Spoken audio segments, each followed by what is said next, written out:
నువ్వు నీ ఇష్టానుసారంగా జీవిస్తే ఈ లోకం విడిచినప్పుడు ఇప్పుడు రక్షకుడుగా ఉన్న ఆయనే రేపు ఏమవుతారు? శిక్షకుడుగా అవుతారు.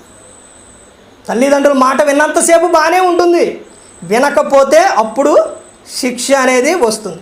అలాగే దేవుని మాట వింటే పరలోకం, వినకపోతే నరకం. ప్రతి ఒక్కరు కూడా గమనించుకోవాలి. యేసుక్రీస్తు ప్రభువారంటే చాలామంది ఎలా చూస్తున్నారంటే ఈ లోకంలోని కరుణామయుడు, దయామయుడు, ప్రేమామయుడు ఇవన్నీ కూడా అవి కరెక్టే, కానీ అవి ఎప్పుడో తెలుసండి, నీ దేహంలో ఆత్మ ఉన్నంతసేపే. నీ దేహంలో ఆత్మ, మన దేహంలో ఆత్మ ఉన్నంతసేపు ఇవన్నీ కూడా.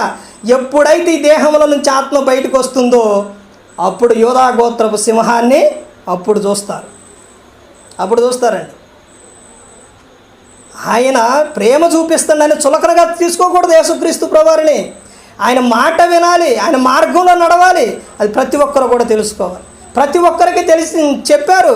నా తల్లి గర్భంలో పిండంగా ఉండ కానించి భూమి మీదకి వచ్చి, తర్వాత ఆ పిల్లలు ఎదుగుతున్నప్పుడు, యవన ప్రాయానికి వచ్చినప్పుడు, మధ్య వయసులో, వృద్ధాప్యం, నువ్వు ఈ లోకం విడిచే వరకు ప్రతి ఒక్కడే యేసుక్రీస్తు ప్రభువారు చెప్పారు.